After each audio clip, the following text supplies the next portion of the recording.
Right guys, we have ourselves here an iPhone X, and I want to swap the screen because this one has those lines, and we have some of these screens. There's one that I kept, and it's the one I want to use.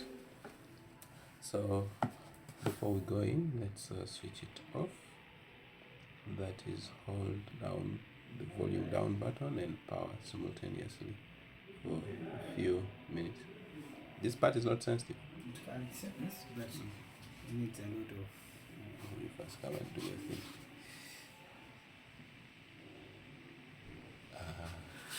Use a little bit more effort to hold the button and then. It's okay.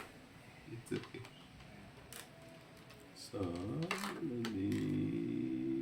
let's get in.